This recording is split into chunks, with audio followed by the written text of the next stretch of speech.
Hey guys, so we're gonna do that stitch on the center front right now. So for that we require, you're gonna have to make use of your fly piece.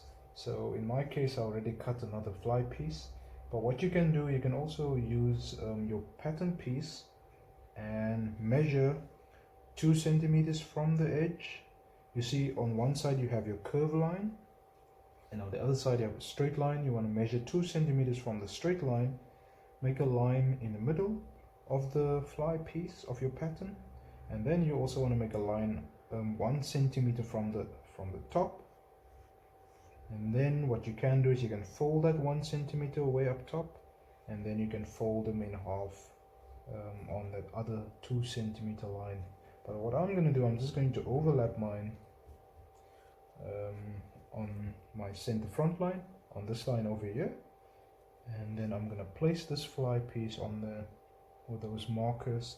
And remember, we also have that 1 centimeter guideline like we've been using earlier to help us to stop sewing from a certain point. So I've gone ahead and just made a line on the outside over there, and that's where I'm going to place this fly piece so that we can copy the curve line onto our pants. Yeah, so I'm making sure that I'm overlapping, or at least in the middle over there, like that. And then I'm going to copy this curve line with a chalk.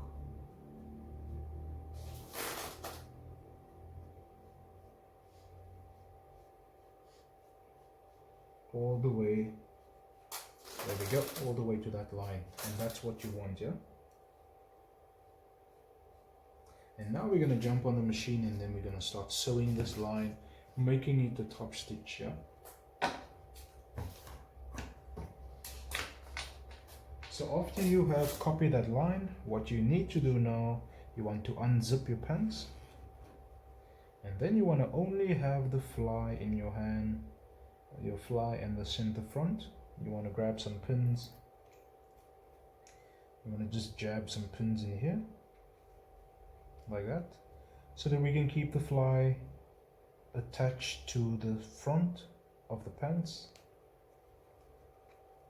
And also then it will be also something to help you not to sew the shield to the fly. Sometimes, or at least in most cases, students often sew the fly to the shield because they didn't know that they need to actually sew the fly separate.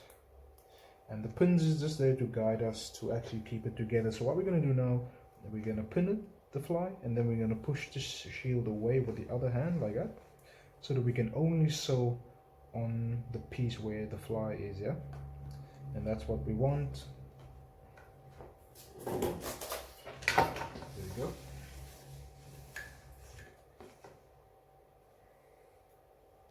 So we're going to start off all the way from the top, using that line that we drew with the chalk as a guide. And we're going to do a back tack as well. 1, 2, 3. 1, 2, 3. And then we're going to follow that line.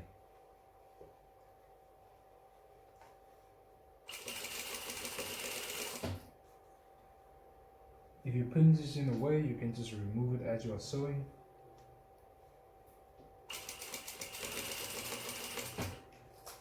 Making sure that you are not sewing onto anything else underneath, so just check.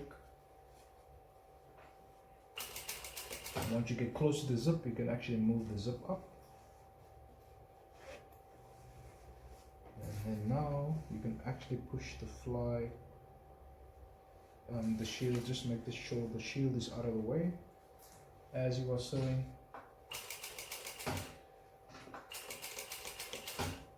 Once you get to the end here, you want to do back tack, 1, 2, 3, 1, 2, 3, and then you stop.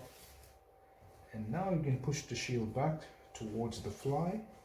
It was away from the fly, but now we're going to push him towards the fly now. Zip up the pants, remove your pins, the remaining pins, and there we go, guys. So that is the top stitch that you guys need. In order for you to secure the fly to the center front, or to the front panel, zip up your pants, and now we're going to do another stitch. This stitch is just to secure the shield to the fly now, at the bottom only. So this stitch we're going to call just a bar tack. This is a manual bar tack, and it usually just happens right in the corner here. So from that point I'm going to mark it with a chalk. We're going to just do a bar tack real quick from there till there. Just in between those lines, yeah, we're going to do a few back tacking, about 5 back tacks in that corner, so that we can secure these two pieces together. Otherwise, I'll show you guys afterwards, yeah, why. So line up everything else, make sure everything is lined up, and now we're going to do that bar tack.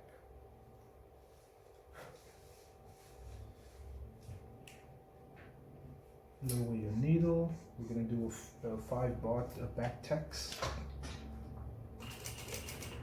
1, 2, 3, 4, 5. Just on that corner, in that little gap here, we do a few tacks so that we can secure the fly or the shield to the fly. As you can see now, the shield is attached to the fly now, only because if you are opening your pants, say if you want to use the bathroom and you want to open your pants and you zip it open, and then the shield is basically there to cover your particular area. That is what the shield does, and also it protects you from getting hurt on the zip. Yeah, that's the function of the shield, and that is why we do that little tack only on that point there, so that we can keep the shield attached to the fly, and it won't just flap around on the inside of your pants. Yeah. Alright everybody, so that's it, and the next step is just for us to do another stitch down here on the crotch area, and then we are done with the step. So after you've done the bar tack, slip your pants into onto the machine. Make sure that the fabric is lining up on the inside, and now we're going to do another edge stitch from the top all the way down to the bottom. Just one stitch, yeah? Making sure that you are following sort of an edge stitch, the edge stitch process. So 2 millimeters from the edge, we're going to do back tack, 1, 2, 3.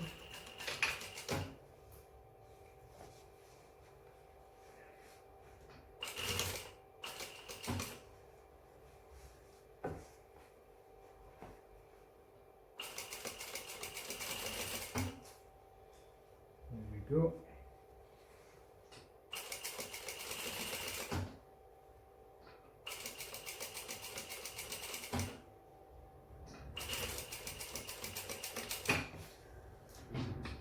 Back tack at the end there. There we go.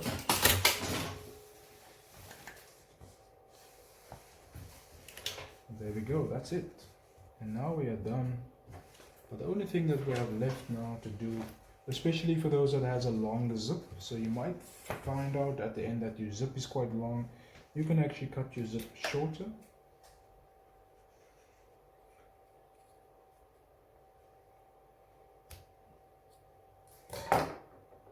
Like that.